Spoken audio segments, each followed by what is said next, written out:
Dr. Homebrew is brought to you by 5 Star Chemicals, providing safety and cleaning supplies for brewing, distilling, and winemaking at 5starchemicals.com. Doctor, look!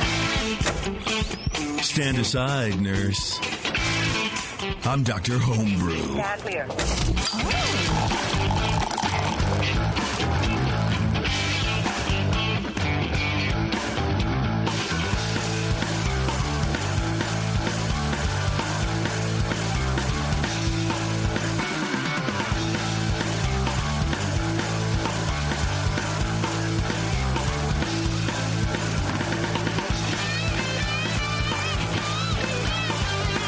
All right, here we are, everyone.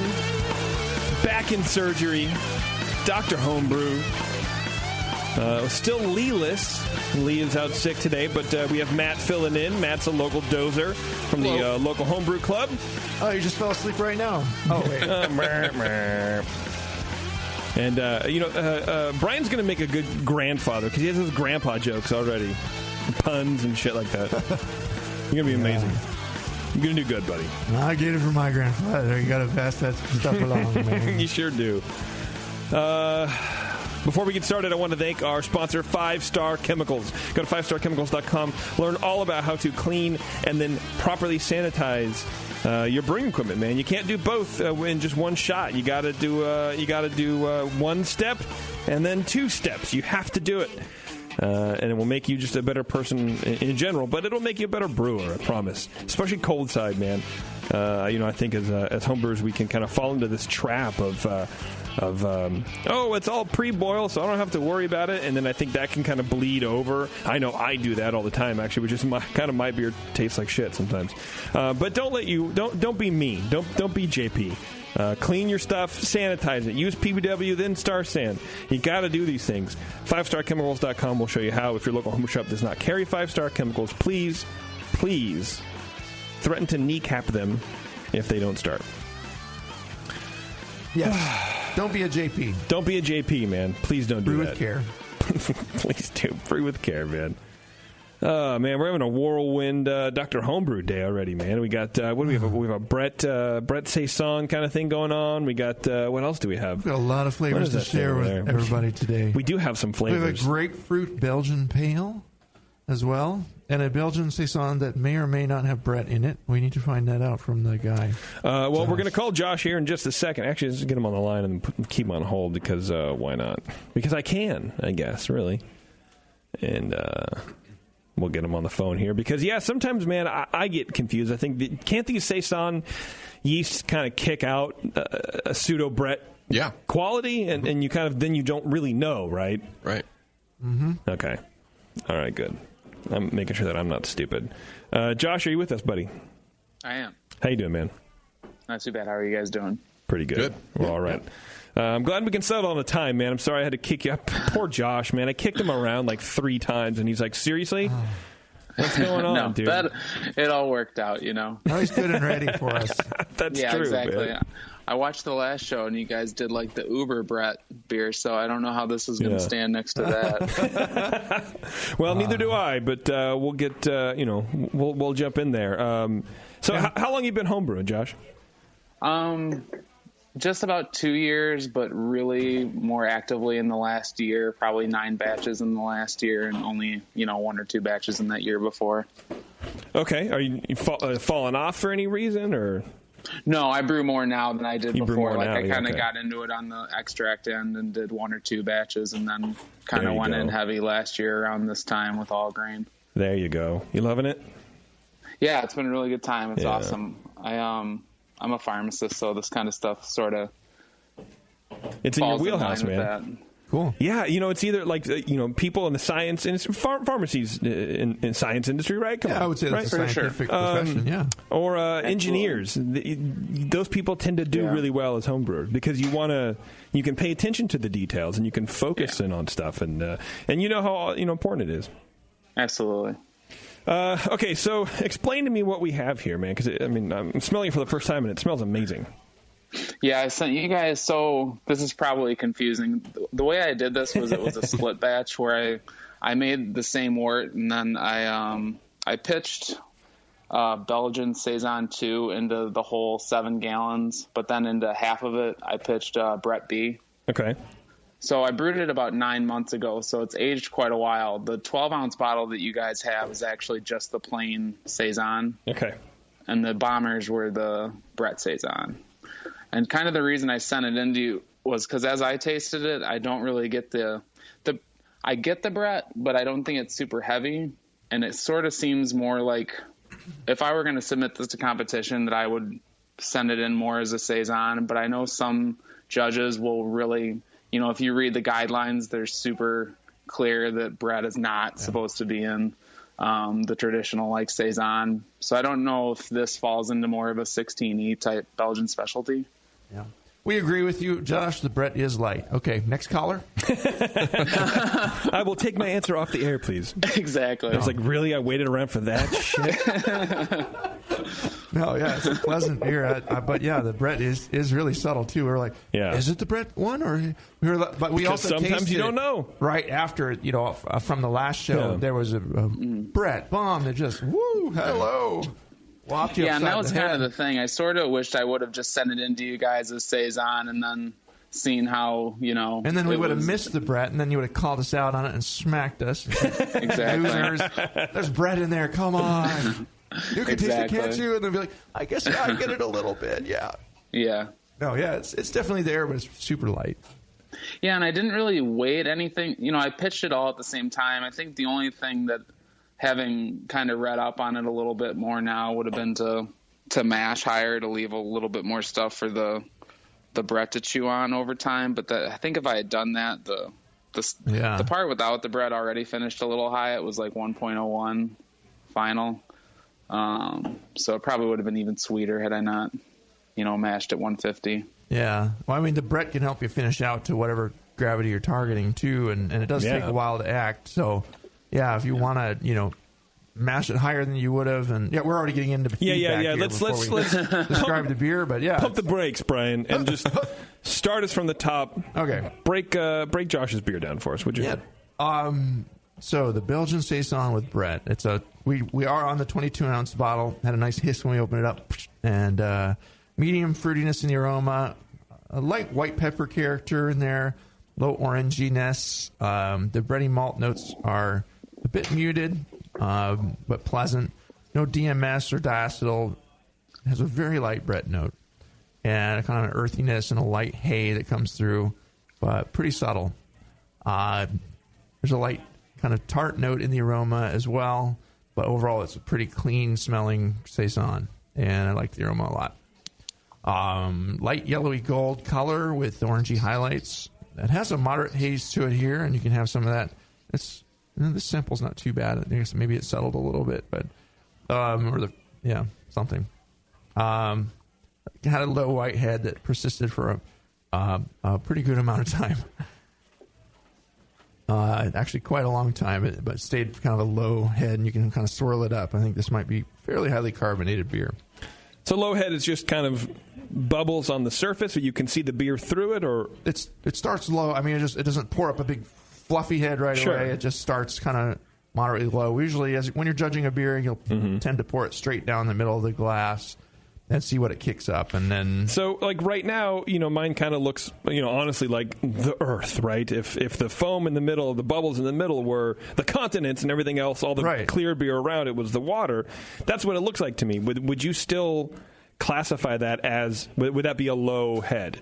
Or would that be anything? So it's like white around the rims, too. Yeah, this beer should kick up a big fluffy head, and it should stick around pretty well. The head did stick around pretty well, but it just started low. When I'm saying a low head, it kind of just started low. It didn't I'm push up a big, huge... And I'm just trying to clarify what a low head actually looks like. Like, is this a low head? With just like white around the rim, and that's anything about it? Less than one finger, I guess you could say. Okay. It's kind of maybe a good place to define it for me.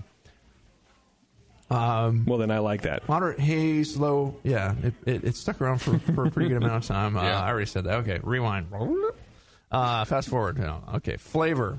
Bready malt with some kind of slightly pithy orange note in it. Beside that, a kind of low, unobtrusive inobtrusive hops.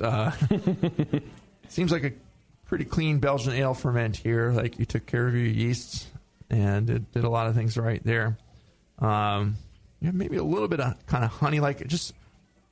I get a little honey It for seems sure. like it's a. You said it's been aging for 7 months. When you age a beer, sometimes it can. You know, next to a fresh saison, it's not going to taste quite as fresh. So just a little bit of kind of staling creeping in, but I think the Brett is also working and it's changing. The beer is evolving.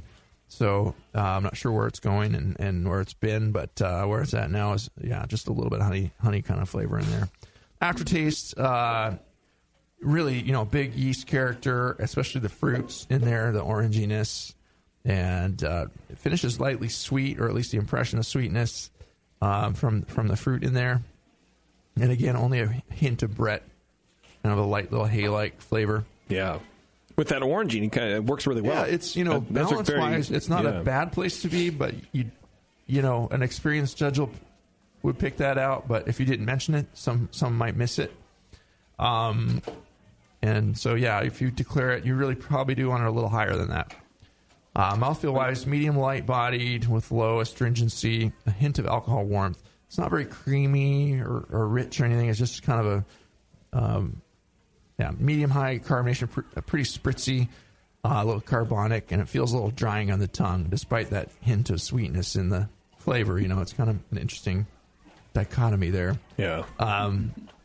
Overall, it's a pleasant saison. Really, it seems like a good recipe. Yeah, maybe just a bit past its prime, where it's aging and changing, and maybe even you could have got a little bit of, there's a lot of yeast in suspension here. You might have gotten a little yeast autolysis either in the bottle or in somewhere in the fermentation.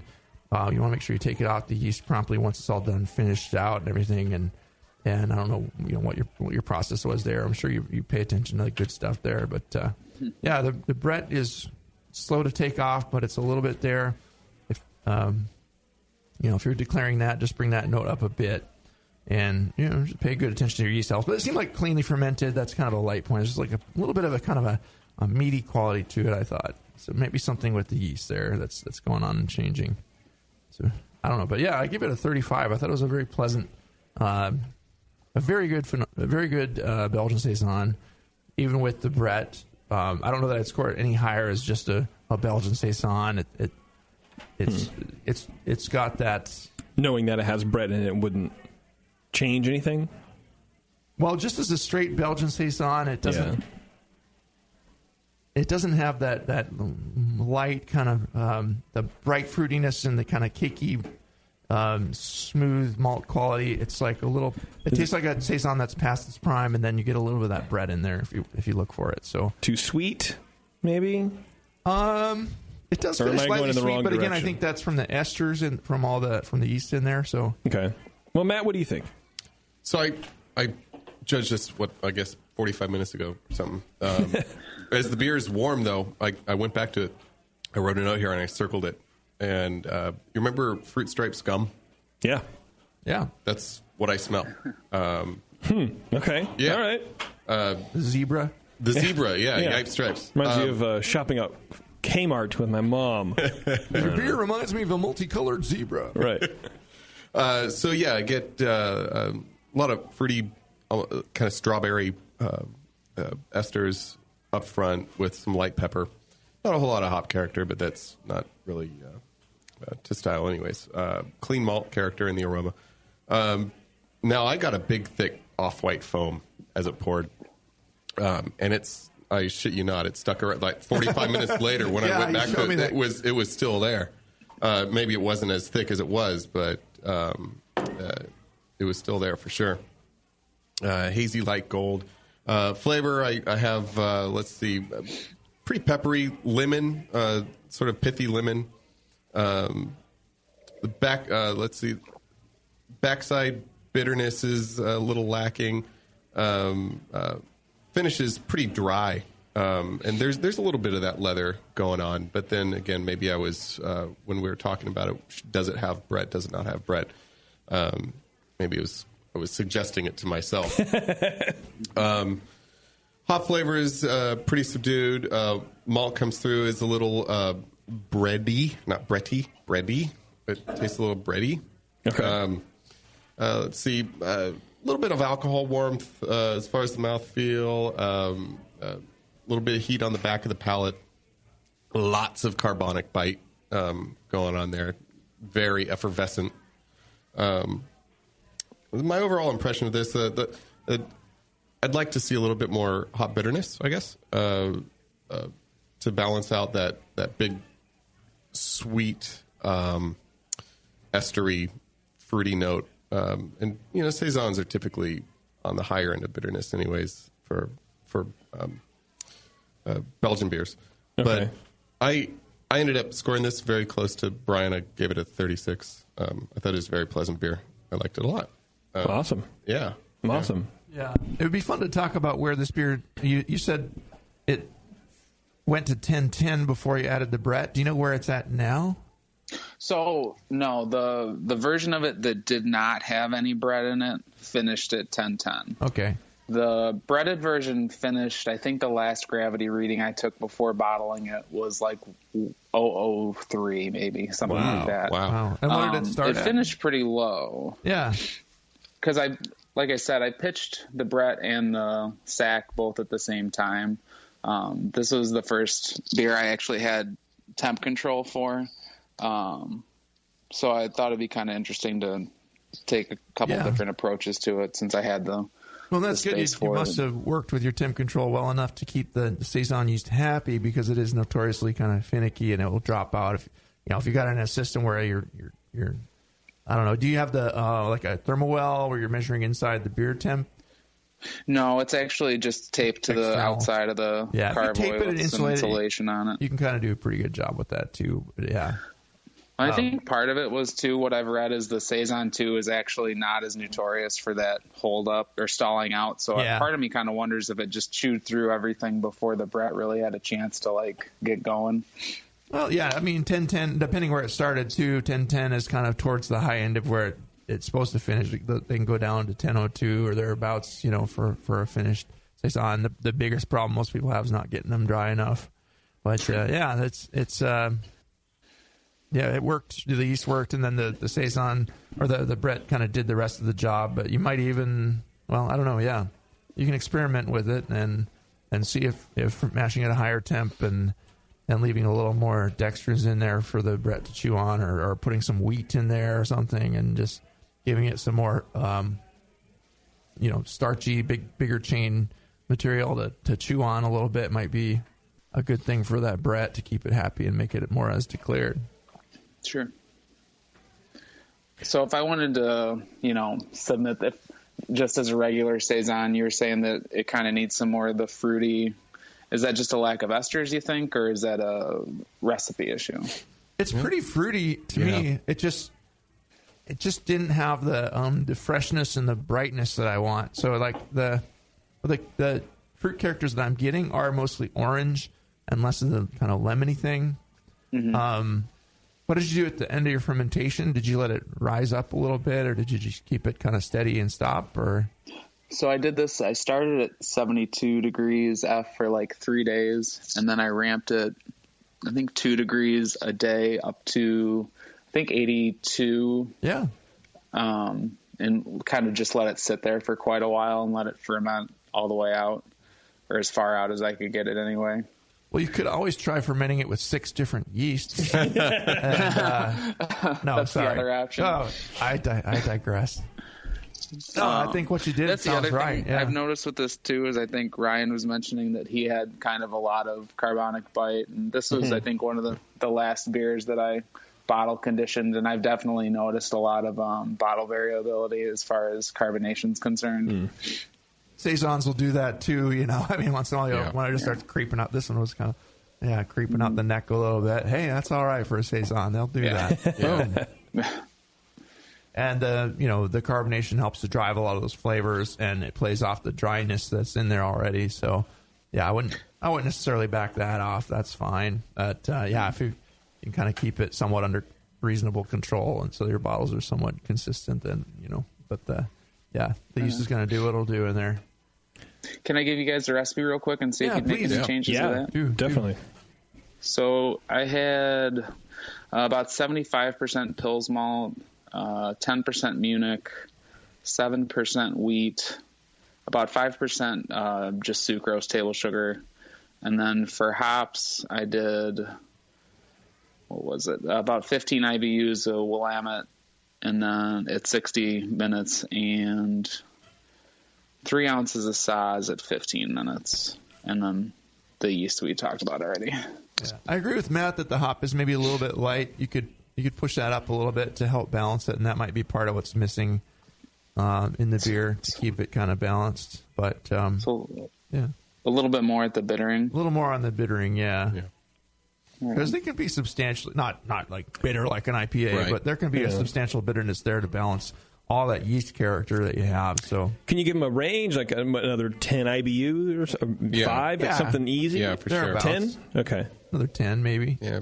Shoot for that and see what happens with it. IBUs are typically 20, about 20, 25. Probably not as high as 30, but for this, yeah. That's 20, 25 IBUs. Seemed like a pretty light hop dose. Or I don't know where the AAs were on those, but yeah. Yeah, Beersmith calculated out at around 30, so I don't know if if the 15-minute is actually a little bit less perceived or what.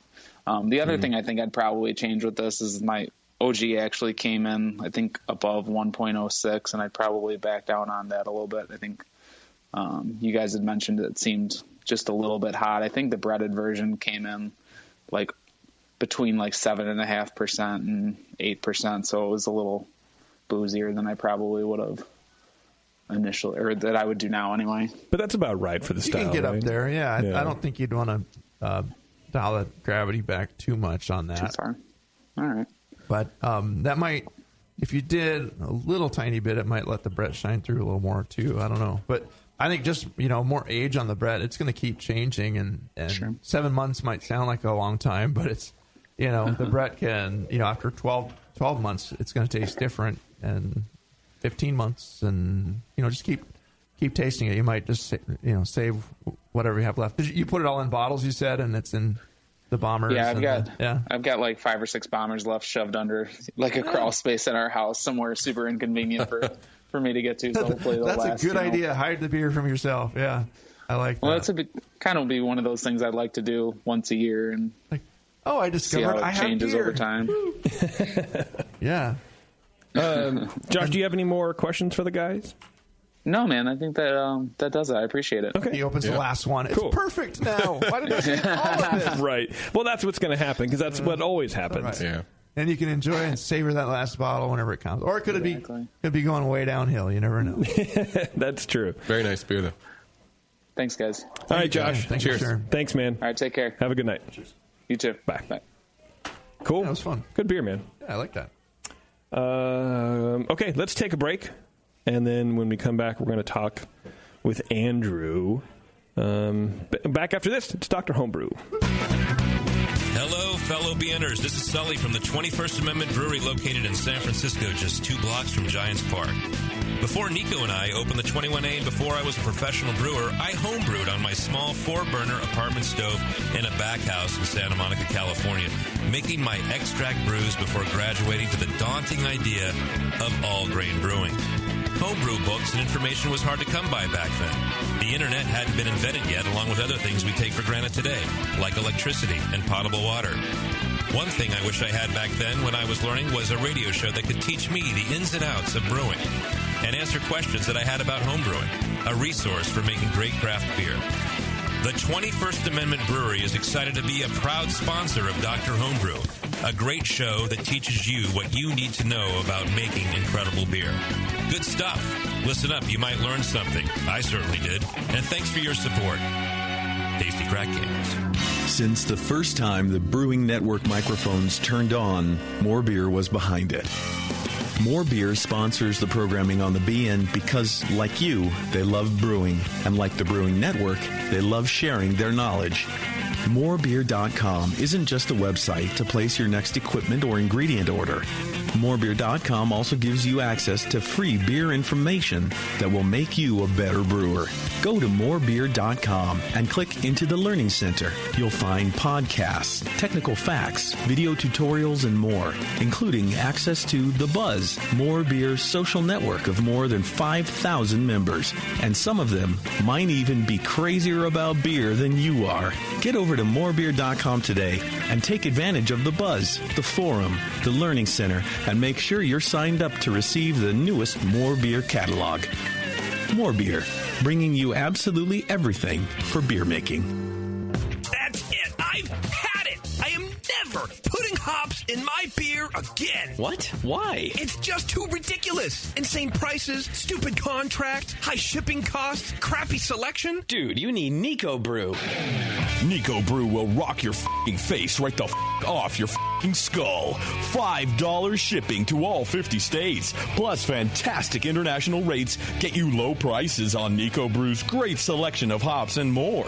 Whether you're a home brewer, a pro brewer, or a homebrew shop owner, Nico Brew can get you the hops you need in increments big and small. Single orders, spot buys, or full contracts. And there's only one place to join the uber special secret elite bare bones club where you'll get the best deals anywhere. Holy f***ing shit. NicoBrew.com. NIKOBREW.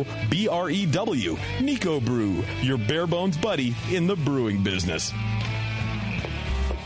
Beer tasting games that train your palate, a brewery locator, and the brand new interactive beer style guide. These are just a few of the awesome things you'll find on craftbeer.com. The style guide is a beautiful example of technology in beer. Browse beer style families or turn on the automatic beer style finder and explore beer through color, bitterness, ABV, aroma, and flavor. It's really the coolest way to explore every beer style besides having them all in front of you. Go to craftbeer.com and click on Beer Styles to start the guide. Plus, enjoy the rest of craftbeer.com, the Brewers Banter blogs, beer education, how to host a beer tasting, and the invaluable Draft Quality Manual. Tons of great content that makes your beer better. Visit the new craftbeer.com right now and explore the website that brings you all the passion, camaraderie, and creativity of the craft beer community. Craftbeer.com, celebrating the best of American beer.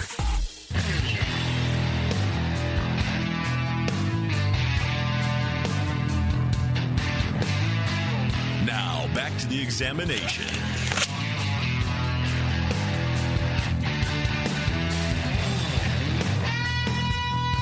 All right, thanks for sticking with us, everybody. We have Andrew on Skype here. Andrew, are you with us, buddy? Yes. All right, how you doing, man? Hey. Hello. Doing well. How are you guys? Perfect. Thanks for sacrificing a Monday night, man, so late where you are. Appreciate it. Yeah, well, I have the winter off, so. Oh, nice. You can drink all night. Yeah, just party at Andrews for the next 3 months. Or you're on the East Coast, so probably like you guys will probably get winter for like 8 months. I'm in Pittsburgh right now, actually, so it's not cold at all. It's actually very nice. It's like mid-50s. Oh. Wow. So. Over here, man, in California, if it hits mid-50s, everyone's like, oh, my God, it's a cold snap. We have to turn our faucets on, and we have to bundle up. It's pretty crazy. The Uggs come out. Dude, the Uggs come out. And you can always tell if it's it's going to be like a warm winter when there's no Uggs post-Thanksgiving. Usually September, like it hits, high 60s, Uggs everywhere. And just, they're so comfortable, but they look terrible. Yeah, there's a reason they're called Uggs. Right. Anyway, sorry That's about what that. I've heard. Yeah, Andrew. He's like, whatever. People actually wear boots here, not slippers with treads on them. Okay, Andrew. How long have you been homebrewing, man? For about 4 or 5 years. Oh, really? Okay, cool. And mostly all grain, or doing some extract in there? What are you doing? I mostly do all grain. I do some extract in the wintertime. Okay. Just so I'm not, in and out when it's 20 degrees outside and snowing. You don't want to be standing out there waiting for your water to boil. No. Is that a hard time? I mean, it might be a really stupid question, but I would imagine in the wintertime to, hit your mash temps and control that kind of stuff, that'd be kind of difficult, right, brewing outside? Yeah. Yeah. Well, yeah, you can just put the burner on low, put it on the lowest setting, or cover it with a blanket or something, something like that. So that wasn't too much of a stupid question, was it? No, it does make it a lot more difficult. Okay, good. I just wanted to make sure that I understood how brewing works because I'm not very smart. All right, Andrew, what beer did you send us? So this is actually a Spencer Trappist Ale clone from the Brew Your Own magazine. Okay. Excuse me. That's all right. The May-June 2014 article. Okay. And I had I bought a 4-pack of that when I was out in Massachusetts, and it's an amazing beer. I think it tastes really, really, really good, and it has this like sweet orange peel taste to it, but there's no spices and no fruit in it. And then I made it, and I used their clone recipe, and it tasted straight up like grapefruit juice. Oh wow, yeah. And I made it in like June or July, so it's been really subdued. But me and my fiance call it the grapefruit beer. Well, let's jump into this beer and see what we so what kind of feedback are you looking for? Are you looking for kind of a tip to give you some different flavors that might line up more with the commercial example, or do you kind of like the way it is and you just want to get a feel for it, or what are you looking for tonight? Well, I've made 3 Belgian pales, and I've made them all quite horribly, I think. So this is the third one and the best one. Okay. But I'm pretty good with my lagers. I'm pretty good with my saisons. It's just that the style is not. The Belgian pale hates you, man. Yeah, absolutely. Honestly, mine too. I have a Belgian table beer that I call it, and I can't get it right. For some reason, I can't get that sharp bitterness that it needs, and so I'm very frustrated with the Belgians right now. Yeah. Anyway, Brian, take us through this beer, man. Yeah. So it was declared as a grapefruit Belgian pale. So we judged it as a fruit beer, a category 20 beer, but I guess there's no fruit in there. So we might be a little off, but forgive us. Just bear with us anyway. Aroma wise, it's got there's a low maltiness in there with kind of a bready character and a little light toast. But what I'm getting mainly is a big perfumey aroma, and there is kind of a medium low grapefruit aroma in there, kind of a grapefruit peel character with a pithy kind of note to it. No hops, some orangey esters in there, but I'm also getting a fair amount of acetone-like solventiness, kind of like a nail polish remover. It's also richly estery, and it's just kind of sharp overall. It's a really biting aroma. And I'm not sure, if the solventy is coming, from a ferment temp thing, or if there's some. I get like a more chlorine contamination going on, like a more chlorine kind of thing. Okay. Is that me? That's just me, isn't it? Like chlorophenolic or just straight chlorine? Like straight chlorine, I think. Well, I guess like swimming pool. No, I guess chlorinated water, like untreated water. Okay. Chlorine. Chlorophenolic, yes, like a medicinal chlorophenolic kind of thing. Okay. Yes. Yeah. There could be some phenols with everything else going on here. I didn't pick that out, but as I'm smelling it, there could be a little bit medicinal phenolic in there as well. Yeah. Okay. Appearance wise, it's a light pinkish golden color with a low white head that fades pretty quickly. It's very hazy. The foam stand is kind of frothy with some finer bubbles. The color overall is too light for the Belgian Pale Ale style. Should be a little more rich, orangey, coppery colored beer, and this is like a weird pinkish gold. Flavor wise, has are you sure you didn't put grapefruit in this? Based bready malt, light, and it's hiding behind this big, pithy, sharp, biting fruitiness. This is all yeast character, right? A lot of yeast character, yeah. And a lot of maybe other things besides yeast, bacteria or other things. But, yeah. Okay. If you're getting a phenolic, it could be from a wild yeast. And there's some phenolic in the flavor, too, like a medicinal phenolic. Thank you. Maybe that's what I'm kind of perceiving as that kind of acetone-like sharpness and solventiness. Mixed with the fruity flavors that are in there, it gives it kind of this weird perfumey and kind of nail polish thing. But yeah, it doesn't really smell like the chemical nail polish removal. I was just trying to find a way to describe it. And so yeah, I think JP might be onto something here. Yeah, you hear that, Matt? I'm onto something. Also, it was somewhat vegetal. It has like the characteristics of just vegetative matter in there a little bit harsh and biting on the tongue. And that's kind of going into the mouthfeel a little bit too there, but yeah. Hang on a second. I'm going to interrupt you for a second, Brian. Andrew, are these flavors that Brian's describing something that you kind of see in your other beers, or is this kind of just all coming out of left field for you? This is all just this one beer. Okay. There's absolutely no grapefruit in it, and I followed a clone recipe. Yeah. And it has some like really odd kind of drying, like tongue drying, astringent. Thing going on to it. To me, phenolics can give that impression too. Like the medicinal. It's like when you shoot chloroseptic into your mouth and it dries your tongue out in a weird way and just. How old are you? Is it the 1950s where you live? Because what are you talking about? You know, like when you get a sore throat and you get that the spray medicine like chloroseptic. No.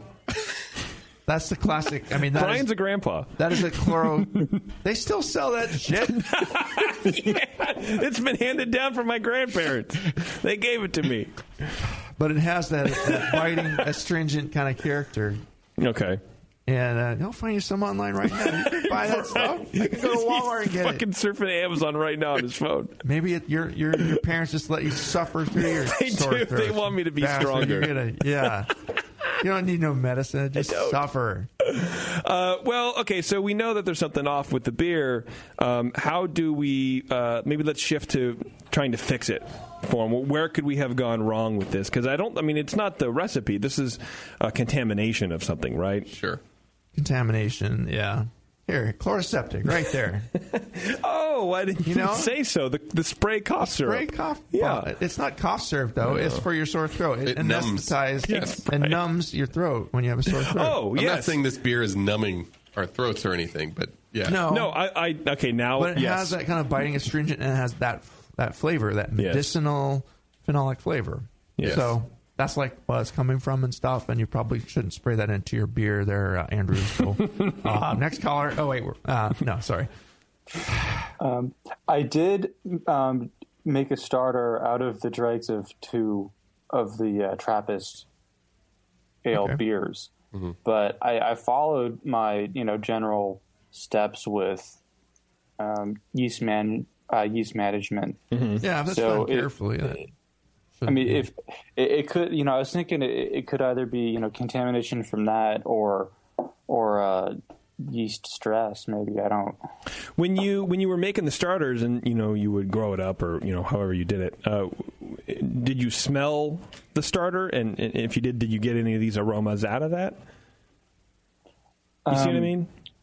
No, but I have a pretty weak sense of smell. So okay. Like I don't smell. I hardly smell anything with this beer. Okay, because my line of thinking is maybe he got something in the transfer and just kind of grew it up with the starter, and because he was kind of doomed to begin with, I guess. Yes, probably. Okay. So yeah, it's again in the flavor. It does have I agree with the description of it being grapefruity. That something in the fruitiness does scream grapefruit here, along with the orange and the solventy character. It finishes semi-dry, but the esters give it kind of an impression of some sweetness. It also tastes a little bit tart. There might be multiple bacteria and wild yeast in here getting happy and doing weird things to the beer. I don't know if it landed in a keg or if it's all in bottles or if you've had any exploding bottles or anything. But yeah. Did you bottle condition, Andrew? I caged half of it and I bottled the other half. Yeah. How does the keg version compare to the bottled version?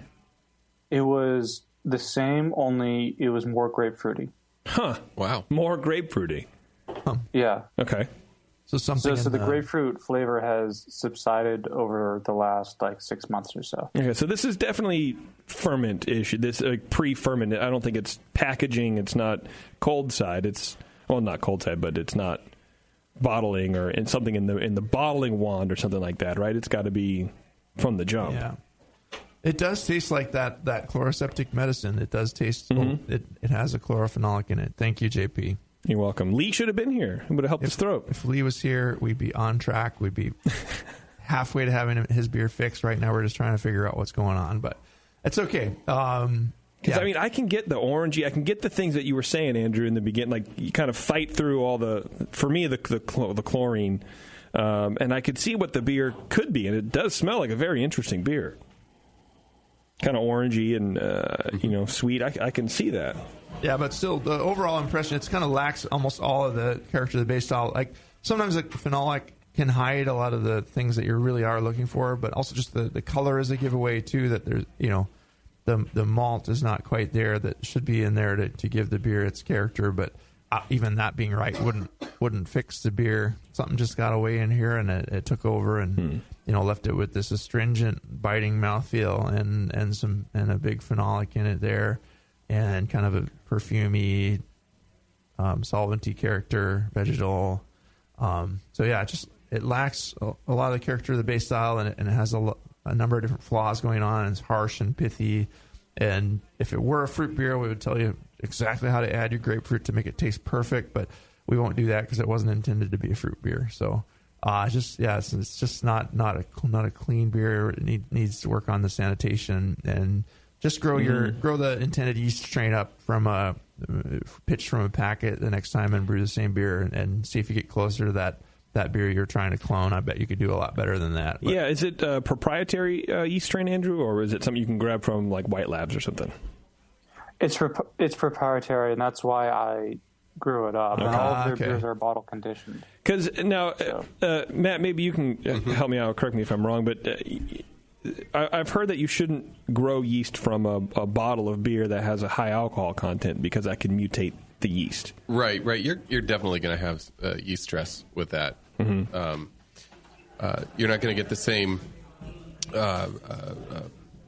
profile that you have in the original beer that you got it from because obviously any time you stress yeast, whether it's from high alcohol or hot ferment. You're going to start to develop flavors that you weren't intending on to begin with. Yeah, the yeast has been through the ringer and it's tired and it's laying there like, oh, please don't throw anything else at me, and then you throw something else at it. It's like working on a Friday. It just doesn't really happen. So, I mean, the only way you're going to get this yeast is, you're going to have to break into the brewery. We know some guys. If are they? They're not local to you at all, by any chance, are they? No, it's a monastery north of Boston. Okay, cool. I don't know. Become a monk. Yeah, become a monk, and then you can smuggle some in your robe. Matt, what do you think? Yeah, keeping in mind that something's up. How do I follow up Brian's? I get a big citrus, a lot of pithy notes, and again, I was kind of judging this against a Belgian pale, and you're looking for a touch of light caramel, honey aromas, and that's just not there at all. The orangey is the thing that is there. That's the one thing that kind of goes there. Yeah. A little bit of a bready malt character, no hop aroma, spicy pepper, and then sort of vegetal sulfury aroma going on there. Appearance, I have medium straw color, hazy, very hazy actually, and a head that quickly dissipates. Flavor, I kind of mirror the aroma. It's very pithy, sort of vegetal, sulfury up front.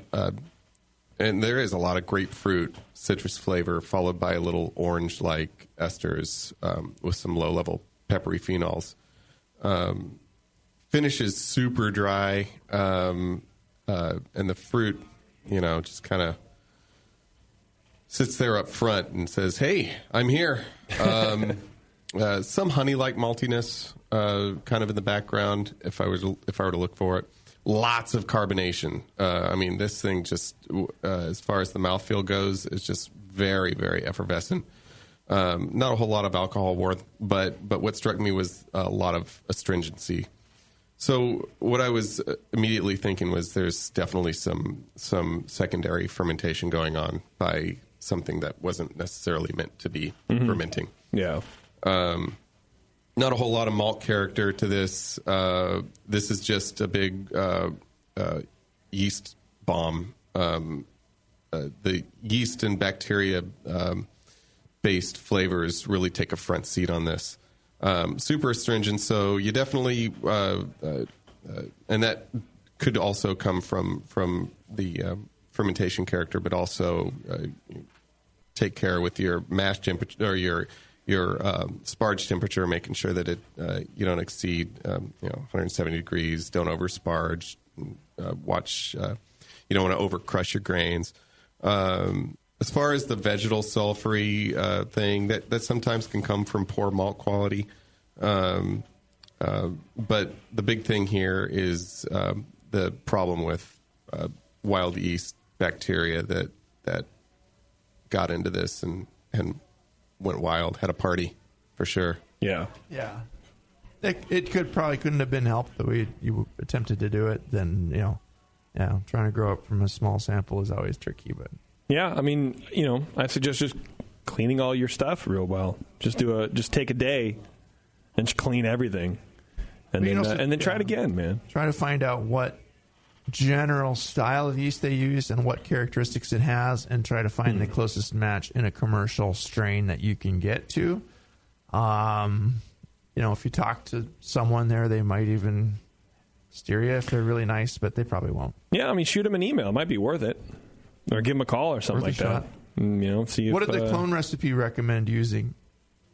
Y-Labs 530. Okay. The Abbey, I think, right? Mm-hmm. Yeah. It's a good yeast. It is. I like it. Do you have any questions for the guys, Andrew? Yeah, so I have two. So the recipe given says 10 pounds 2-row, 2 pounds 6-row, and 4 ounces of Care Munich 6TL. Mm-hmm. And so what I did was I used 10 pounds 2-row, 1 pound 6-row, and then the 4 ounces. That's really light, and that's one thing I noticed very quickly. But so how would I get it in the right the right color range? Because it says for the recipe, it says here 8 SRM, but this isn't 8 SRM. This is like 4 or 5. Yeah. Yeah, you can throw in some Cara Munich or Cara VN to give it some more color. Half a pound or 3/4 of a pound of the Cara Munich or something like that might bring it up into the color range. Double it or triple it. Yeah. All right. They might just go with a really light version of it. I don't know if it. Yeah, they could just want it on the lighter side of the style. But if it called for 8 SRM and that was all you had in there, that does seem a little light. So adjust that upward, and that's going to help your color. The only time I've really used 6-row in beers that I've brewed is when I'm using some amount of corn or rice. Yeah. So I'm curious as to the 6-row in there. I was really confused. I've never brewed with 6-row before, but I liked the beer. I wanted to brew it for a while. I saw the recipe in the magazine. I thought, hey, I'll try this, and 6-row will help dry it out a little bit. 6-row definitely has more protein than 2-row, so it's going to be you're going to have more enzymatic. Also a little more husk-like character, and you have to watch out for astringency with that too. Just be really careful with your sparge if you keep using that. But I would just take that out and just use 2-row. Yeah, I would. Okay. What about a little longer boil for the to drive that color up? Maybe this monastery kettle caramelization might help. Yeah, if you do couldn't hurt at all. Was it a 60-minute boil, or did you do 90, or what did you do? I can't remember how long I boiled it for, but it calls for a 90-minute boil. Yeah, that would be appropriate. I don't know that you'd need to go any farther than that, or boil the first runnings or anything like that. But you know, just a little more Munich-y malts in there, kind of Cara something. Yeah. As far as my starter went, I used an Erlenmeyer flask on the stove. Boil the water, boil the starter, let it cool down, pitch the yeast from there. Yeah. So I'm a little confused in how I got contamination into that, because I make the starter every single time, and this is the only beer that's tasted like that. What is your water? What do you do with your water? I filter it just with a charcoal filter. You run it pretty slow, or because chlorophenolics are pretty hard to get out. If you run it a little too fast, you can leave some in there. I mean, granted, most of us probably run it fairly fast too, and don't get that big of a chlorophenolic in there. You're not sanitizing with bleach or anything, are you? No. That's I mean, contaminations can. Arsen. Yeah, good. I mean, the classic chlorophenolic comes up with either chlorine sanitizers or just too many chloramines in your water, but it doesn't sound like you did any of that. Well, I mean, contamination can happen, anywhere. It could be there was a breeze that wasn't present at the time when you opened your flask and pitched your. Whatever, or the ball valve coming from your kettle, disassemble that, and there's mold and all kinds of funk in there, or your pump head, or that kind of stuff. Wort chiller, tubing. It may not necessarily have been in the starter. I mean, I don't know, but I've gotten some weird, funky contaminants in my starters before, where a book ended with pretty good batches. So. Sometimes that shit just kind of happens. So, if it was your starter, maybe next time, not that you didn't, I don't want to say that you need to pay attention, Andrew, but next time pay attention to how the thing smells as it's fermenting. Those will kind of give you clues as to if it's a healthy batch, if you have something in there or you need to start over. Yeah, and you can have again, some, not that you didn't, but have some friends help you evaluate it if you want to, smelling it and throwing out a 1 or 2 liter starter is a lot happier result than throwing away or not enjoying a whole 5 gallon batch of beer. So yeah. Anything else for the guys, Andrew? Or no, that just about covers it. Okay, so, cool. Thank you. Awesome, man. Thanks for sending the beer in. I appreciate it.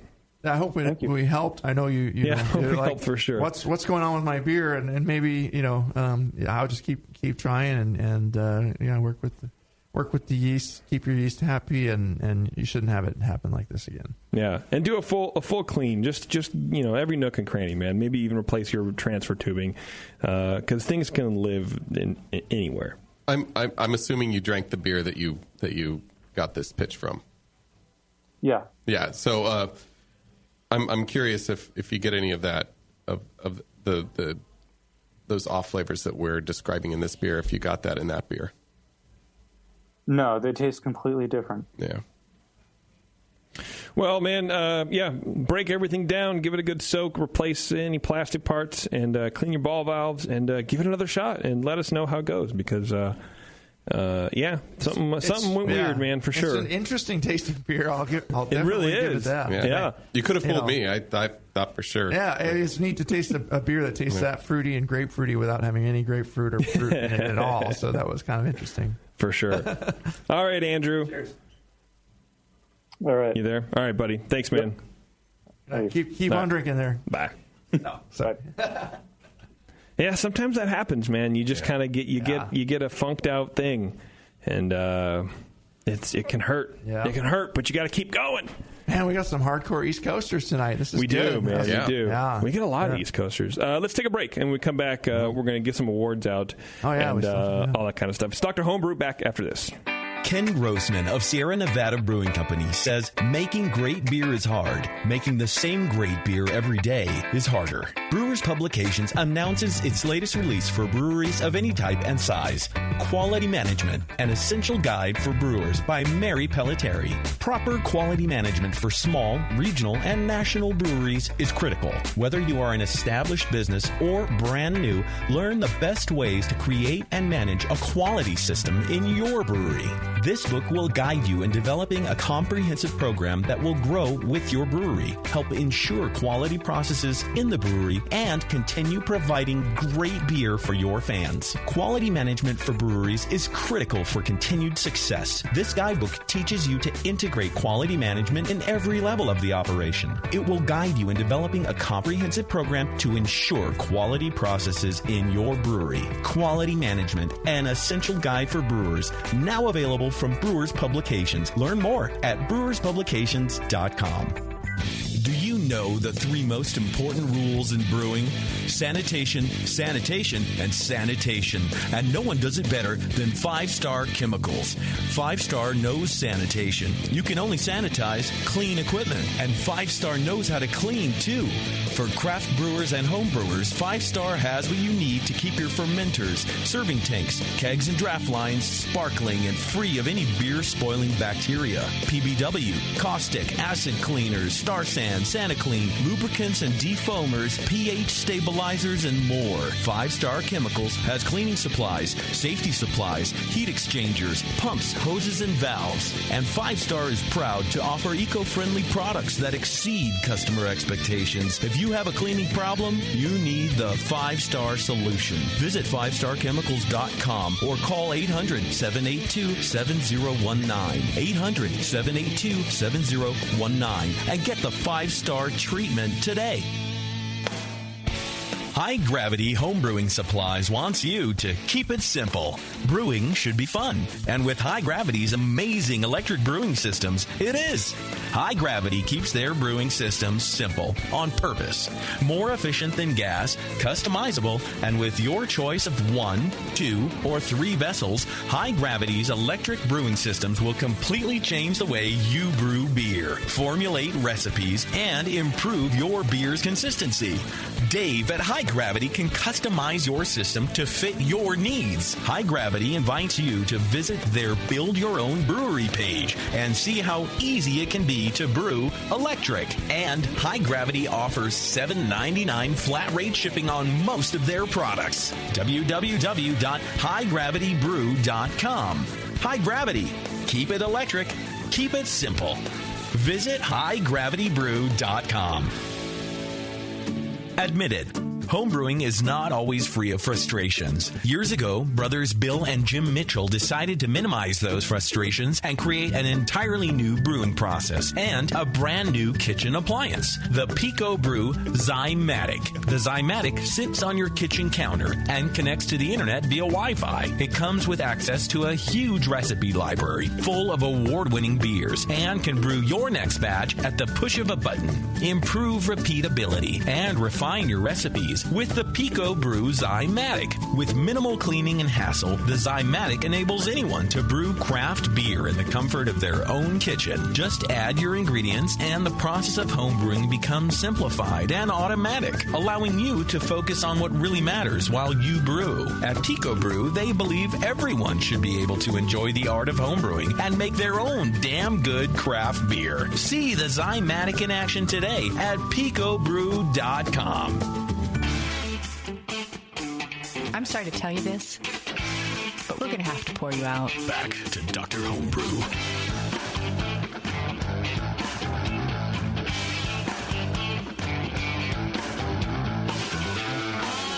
All right, and we're back, everybody. Thanks for sticking with us. The final moments here, the countdown, if you will, to the end of another recording session of Dr. Homebrew. And it's the awards. We're upping the ante on the awards today here, aren't we? We are here. Let me make this note here. That's a grog tag, and that's a high gravity. Okay, so we have a brand new sponsor, the Beer Bug. Taylor and the guys at the Beer Bug talking to Dr. Homebrew about how to make everybody's fermentations go faster, or not go faster, but keep track of your brew day better and help know what's going on in your fermenter, man. So if you haven't heard about the Brew Bug, or the Beer Bug, excuse me, you can go to thebeerbug.com, and we have a special URL. It's thebeerbug.com/TBN, and that is also the promo code that the guys have put together, TBN, all in caps. It is case sensitive on their order page, and you can get a pretty fat discount, man. They're $199, but you can get it for $179 and free shipping if you use TBN, all caps, on their order page. To go to thebeerbug.com/TBN, and then we'll be posting that on social media and stuff too. So the Beer Bug, man, it's pretty cool. I've used it before. I know Tasty's used it before as well. Brian, I'm going to bring mine in for you to try it, and I want Lee to try it too. And I want us to kind of start using it because nothing helps solve your potential problems better than knowing what they are to begin with. Yeah. Right? But everybody likes to monitor things on their phone, and as a brewer, you like to know where things are at. I mean, when I got my solar panels, I'm on my app all the time looking at how much power I'm producing. You scroll over to the next app, look what your beer is at, the exact gravity and temperature that it's at, and you know what you need to do with it from there. And instant data is a thing that we're all kind of used to now. But it's the key to keeping good control of your fermentations and making sure that they're going as you expect them to. Yeah. It's good to have that information. I think a lot of emphasis is more emphasis than I guess it's a little out of balance. There's more emphasis on mash temperature and how long you mash for, how long you sparge for, how long you boil did you do for, a step mash? Step mash, right, and not enough emphasis on the cold side, and that's where it needs to be. Somebody once told me that any monkey can make wort. That's true. It's in the fermentation that makes the biggest difference. Yeah. How's that curve going? Is it and you get a nice graph with this too. It'll show you just how that curved down, or if it's stopped somewhere or bumped around, and yeah, but cool is it stalling? I mean, I just made a barley wine, and I would have loved to be able to know when it was done, but I didn't know. And the old traditional way of figuring out if it's done, you have to pop your airlock and put your thief down in there and suck up some beer, and you're opening it to a world of contamination. And that would be the worst thing, especially if it's not done. I don't know. So it's a whole thing, man. So in case you're not familiar with the Beer Bug, it's a device. It's a wireless device that sits inside your stopper, essentially, just in any vessel that you can put an airlock on, and there's I'm going to call it a weight because I'm stupid and I don't know any better, but it's like a little weight, man, and it goes into your beer, and from there it measures your ABV, it measures your specific gravity, it measures your temperature, so you know exactly what's happening in your beer at any point of the fermentation. You're sitting at work on a 100-degree day, and all of a sudden you're watching your beer, and it goes up to 75, 80 degrees, and you don't like, what's going on? Oh, my power went out. Because that's happened to everybody. Okay, boss. At least, you tell your boss you got to go. Leave. Yeah, my beer's out of control at home. I'm going to bring it into the safety of my fridge went out, and I'm going to bring it into the safety of my air-conditioned home and save 5 gallons of beer today. One more reason I need to stick my nose in my phone all day long. Yes, for sure, right? I need to take a break. So when I've used it before, I've just had it on my laptop, put on the little ottoman, watch TV. There it is. It's going down. Yeah. There it is. It's going down. Anyway, it's pretty cool, man. So, Taylor, I appreciate you guys coming on and trying to help some good people on Dr. Homebrew, man. So, again, thebeerbug.com/TBN and use the discount code TBN, all in caps, on their order page. Hit submit, and you'll see that price update. And, again, free shipping also. You can't beat that. So we are going to, let's do our other 2 giveaways first. For the we have Grog Tag. The folks at grogtag.com are giving away $40 gift certificate to the homebrewer with the lowest score, and their tagline is, at least your beer will look good. And so they kind of they don't do anything. We I came up with, calling it the At Least Your Beer Will Look Good Homebrew $40 gift certificate. Do they have a grapefruit because I think it's funny label? They No. They don't, but you might be able to put it together. We're going to give it to Andrew. We're going to give it to Andrew. Yeah. You won something, Andrew. That's pretty cool, man. At least your beer will look good. And you go on, you make customizable labels and coasters and metal signs and caps and all that kind of stuff. It's fun to shop around there, yeah. It is fun to shop. And they're reusable, too. So if you're going to make one recipe over and over again, you can have one label for that recipe, and it's pretty cool. So that means Josh Hartman wins the High Gravity gift certificate. You can go to highgravitybrew.com. They are a full-service home brewing and winemaking supply shop on the internet. Desiree and the crew over there do a really good job pushing homebrew, man. And they have a lot of cool winemaking kits if you're into that. They also do home brewing as well, turnkey system, electric brewing systems. They do a whole bunch of stuff, man. It's pretty cool. I appreciate what they're doing over there. So Josh, that's yours, man. Congratulations, and Desiree will be in touch. And so for the Beer Bug giveaway, I'd like to give it to Andrew. Are you guys all right with that? I'm down with that. Let's do that. Because I think Andrew would really benefit the most, honestly, from knowing what his ferment is doing. I think a beer like that, you would know some anomalies. You know something's going on. Yeah, something with a big solventiness, or it could come from too high of a fermentation temperature, along with some other things going on. But yeah, and then you don't have to guess. You don't have to like tape a thermometer to the side of your carboy, because it's a whole thing, man. One more thing that you have under your control, or if it's stuck, it's just a really sluggish fermentation. Early in the fermentation, you can add some more yeast and try to get it happier and get it going. But yeah, we didn't even talk about that. I didn't even think about doing that. Because even if you do a starter, it doesn't necessarily mean you're not going to have a slow start. So if you don't see any activity in 24 hours, something's up, dude, and you should add some more yeast. I mean, 9 times out of 10, it'll probably be okay, passable homebrew, but we didn't even talk about oxygenation either. No, we didn't talk about a lot of stuff with him. He had a lot of things going on. So, but anyway, Andrew, thanks, man. I appreciate that, and I'll have Tyler get in touch with you from the Beer Bug. I hope you'll enjoy that. I think he will, man. Seems like a good guy. It'll be fun to play with there. It's a cool setup. I'm really excited about it, and I think Andrew will be too. So, I don't even have my closing music. Closing monologue, JP. Bring it up. Ready, go. Music. My pre-recorded Cue closing music. monologue. Cue monologue. Cue cheesy voice. Well, we've done a lot of radio tonight, folks, and I think we've helped a lot of people. And, all that kind of stuff. I want to thank, of course, our sponsor, 5 Star Chemicals. Go to 5starchemicals.com. I want to thank GrogTag at grogtag.com. I want to thank High Gravity Homebrewing and Winemaking Supplies at highgravitybrew.com. And, of course, I want to welcome, again, the folks from The Beer Bug. Go to thebeerbug.com/TBN and throw that discount code in there, man. And, save some cash. Get some free shipping, and fix your beer, dude. I don't know what else to say. Again, we also want to thank Mr. Matt Sager for joining us here. Thanks for being sick, Lee. Show. Thanks, dude. Well, we missed Lee, but Matt, you did a passable job. Yeah, unfortunately, Matt, you don't get anything.